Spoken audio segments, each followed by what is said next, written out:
நீயாக இரு. How many of you? நீயாக இரு.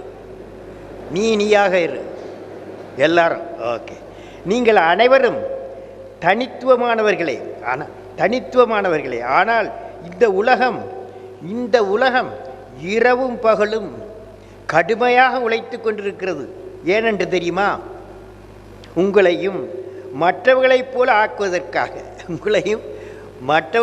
ஆக்குவதற்காக அந்த மாய வலையில் நான் விழமாட்டேன், நான் நானாக இருப்பேன் என்பதை நிரூபிப்பேன் என்று நீங்கள் நினைத்த அடுத்த வினாடி வரலாற்றில் உங்கள் பக்கம் எழுதப்பட நீங்கள் விதைவிதித்து விட்டீர்கள் என்று அர்த்தம். புரியுதா? அதாவது நீயாக இரு. ஒவ்வொருவரும் தனித்துவத்தோடு இருக்க வேண்டும், மற்றவர்களைப் போல இருக்க வேண்டாம் என்பதுதான் அதன் அர்த்தம்.